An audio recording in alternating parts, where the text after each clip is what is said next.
Hi all, ಎಲ್ಲರೂ ಹೇಗಿದ್ದೀರಾ? ನಾನು ತುಂಬ ಚೆನ್ನಾಗಿದ್ದೀನಿ. So welcome back to my channel. ಇವತ್ತು ನಾನು ಅಮ್ಮನ ಕೈಯಲ್ಲಿ ಚಿಕನ್ ಮಸಾಲ ರೆಸಿಪಿನ ಮಾಡಿಸ್ತೀನಿ. ನಾನು ಇವತ್ತು ನಮ್ಮ ಮಾಮವ್ರ ಮನೆಯಲ್ಲಿ ಇದ್ದೀನಿ. ಸೊ ಒಂದು ಸಣ್ಣ ಫಂಕ್ಷನ್ ಇತ್ತು ಅಂತ ಹೇಳಿ ಬಂದಿದ್ದೆ.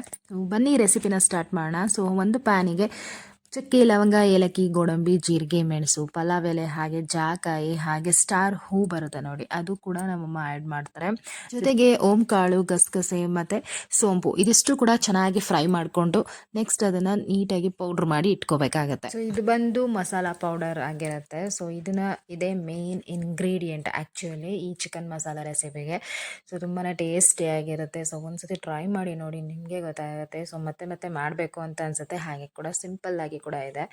ಜೊತೆಗೆ ನೆಕ್ಸ್ಟ್ ಶುಂಠಿ, ಬೆಳ್ಳುಳ್ಳಿ, ಹಾಗೆ ಹಸಿಮೆಣಸಿನ್ಕಾಯಿ ಇಷ್ಟನ್ನು ಸೇರಿಸಿ ಪೇಸ್ಟ್ ಮಾಡಿ ಇಟ್ಕೋಬೇಕು. ಇವಾಗ ನಾವು ಯೂಸ್ ಮಾಡ್ತಾ ಇರೋದು 5 kg ಆಗೋಷ್ಟು ಚಿಕನ್.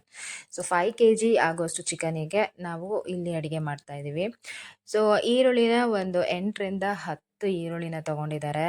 ಸೊ ಈರುಳ್ಳಿ ಎಣ್ಣೆಗೆ ಹಾಕಿ ಈರುಳ್ಳಿನ ನೀಟಾಗಿ ಫ್ರೈ ಮಾಡ್ಕೊಬೇಕು. ಜೊತೆಗೆ ಸ್ವಲ್ಪ ಅರಿಶಿನ, ಸ್ವಲ್ಪ ಉಪ್ಪು ಕೂಡ ಆ್ಯಡ್ ಮಾಡ್ಕೊಂಡಿದ್ದಾರೆ. ಸೊ ಈರುಳ್ಳಿ ತುಂಬ ಕಪ್ಪಗಾಗೋದೇನೋ ಬೇಡ. ಸೊ ಸ್ವಲ್ಪ ಗೋಲ್ಡನ್ ಬ್ರೌನ್ ಬರೋವರೆಗೂ ನಾವು ಚೆನ್ನಾಗಿ ಫ್ರೈ ಮಾಡ್ಕೊಬೇಕು. ನೆಕ್ಸ್ಟ್ ಇಲ್ಲಿ ಚಿಕನ್ನ ಆ್ಯಡ್ ಮಾಡ್ಕೊತಾ ಇದ್ದಾರೆ. ಚಿಕನ್ ಚೆನ್ನಾಗಿ ಬೇಯೋದನ್ನೆಲ್ಲ ನೋಡಿಕೊಂಡು ನೆಕ್ಸ್ಟ್ ಅದಕ್ಕೆ ಟೊಮ್ಯಾಟೊನ ಆ್ಯಡ್ ಮಾಡಬೇಕು. ಸೊ ಟೊಮ್ಯಾಟೊ ಒಂದು 7ರಿಂದ 8 ಟೊಮ್ಯಾಟೊ ತೊಗೊಂಡಿದ್ದಾರೆ. ಹಾಗೆ ನೆಕ್ಸ್ಟ್ ನಾವೇನು ರುಬ್ಬಿಟ್ಕೊಂಡಿದ್ವಿ ಅಲ್ವಾ ಪೇಸ್ಟ್, ಸೊ ಅದನ್ನು ಕೂಡ ಇವಾಗ ಆ್ಯಡ್ ಮಾಡಬೇಕು. ಸೊ ಅದನ್ನು ಆ್ಯಡ್ ಮಾಡಿ ಚೆನ್ನಾಗಿ ನಾವು ಫ್ರೈ ಮಾಡ್ಕೊಬೇಕು. ನೋಡಿ ಚಿಕನ್ ಚೆನ್ನಾಗಿ ಬೆಂದಿದೆ, ಹಾಗೆ ಸ್ವಲ್ಪ ಚೆನ್ನಾಗಿ ನೀರು ಕೂಡ ಬಿಟ್ಕೊಂಡಿದೆ. ಈ ಟೈಮ್ನಲ್ಲಿ ಮಸಾಲೆ ಹಾಕಿದ್ರೆ ತುಂಬಾ ಟೇಸ್ಟಿಯಾಗಿರುತ್ತೆ ಅಂತ. ಸೊ ಕಾಯಿನ ಯೂಸ್ ಮಾಡಬೇಕು ಅಂತಂದರೆ ನೀವು ಈ ಟೈಮ್ನಲ್ಲಿ ಕಾಯಿನ ರುಬ್ಬಿ ಹಾಕೊಬೋದು. ಇಲ್ಲಿ ಸ್ವಲ್ಪ ಕಾಯಿನ ಅವರು ಯೂಸ್ ಮಾಡಿದ್ದಾರೆ. ಸೊ ಕಾಯ್ದು ಕ್ಲಿಪ್ ಹೋಗಿದೆ ನೋಡಿ. ನಮ್ಮ ಮಾಮನ ಮಗಳು ಪಾಪ ಬಂದು ನೋಡ್ತಾ ಇದ್ದಾಳೆ. ಸೊ ಸ್ಟವ್ನ ಮೇಲೆ ನಾವು ಅಡುಗೆ ಮಾಡಲಿಲ್ಲ, ಏನು ಸೆಪ್ರೇಟ್ ಸ್ಟವ್ನ ಇಟ್ಕೊಂಡಿದ್ರು.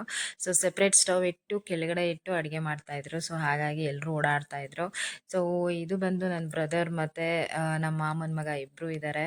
ಸೊ ಅವರು ಕೂಡ ಸಪೋರ್ಟ್ ಮಾಡಿ ಈ ಚಾನಲಿಗೆ ಅಂತ ಹೇಳಿ ಹೇಳ್ತಾಯಿದ್ರು. ಸೊ ನೋಡಿ ಇವಾಗ ಅವರು ನೆಕ್ಸ್ಟ್ ಪೌಡರ್ ಏನು ಮಾಡ್ಕೊಂಡಿದ್ವಿ ಅದನ್ನು ಕೂಡ ಆ್ಯಡ್ ಮಾಡ್ಕೊಂಡಿದ್ದಾರೆ. ಸೊ ಪೌಡರ್ ಅಂದರೆ ಪೂರ್ತಿ ಚಿಕನ್ ಮಸಾಲ ಪೌಡರ್ ಏನು ಮುಂಚೆ ರೆಡಿ ಮಾಡಿ ಇಟ್ಕೊಂಡಿದ್ವಿ ಅದನ್ನು ಆ್ಯಡ್ ಮಾಡಿ ಸೊ ಅದನ್ನು ಚೆನ್ನಾಗಿ ಬೇಯೋದಕ್ಕೆ ಬಿಡಬೇಕು. ಸೊ ಫಸ್ಟೇ ನಾವು ಅದನ್ನು ಫ್ರೈ ಮಾಡಿರೋದ್ರಿಂದ ಸೊ ಅಷ್ಟು ಬೇಯಿಸೋ ಅಂಥ ಅವಶ್ಯಕತೆ ಇರಲ್ಲ. ಬಟ್ ಚಿಕನಿಗೆಲ್ಲ ಹಿಡಿಬೇಕು ಅಂತಂದರೆ ಒಂದು 15-20 ಮಿನಿಟ್ಸ್ ನಾವು ಚಿಕನ್ನ ಅದರಲ್ಲಿ ಬೇಯಿಸಬೇಕು. ಲಾಸ್ಟಿಗೆ ಕೊತ್ತಂಬರಿ ಸೊಪ್ಪನ್ನ ಆ್ಯಡ್ ಮಾಡಿದ್ರೆ ಆಯಿತು. ಸೊ ಚಿಕನ್ ಮಸಾಲ ರೆಡಿ ಆಗುತ್ತೆ. ಪಾಪ ನಮ್ಮ ಅವ್ವ ಒಬ್ಬರೇ ಕೂತಿದ್ರು ಅಂತ ಹೇಳಿ ನಾನು ಹೋಗಿ ಅವ್ರದ್ದು ಒಂದು ಕ್ಲಿಪ್ಪನ್ನು ತೊಗೊಂಡೆ.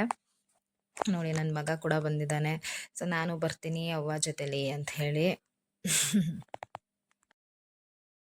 ಹಾಗೆ ಚಿಕನ್ನ ಒಂದು 20 ಮಿನಿಟ್ಸ್ ಅಷ್ಟು ಟೈಮು ನಾವು ಮುಚ್ಚಿಟ್ಟು ಬೇಯಿಸಿದ್ರೆ ಆಯಿತು. ಸೊ ಚಿಕನ್ ರೆಡಿ ಆಗುತ್ತೆ. Thank you for watching.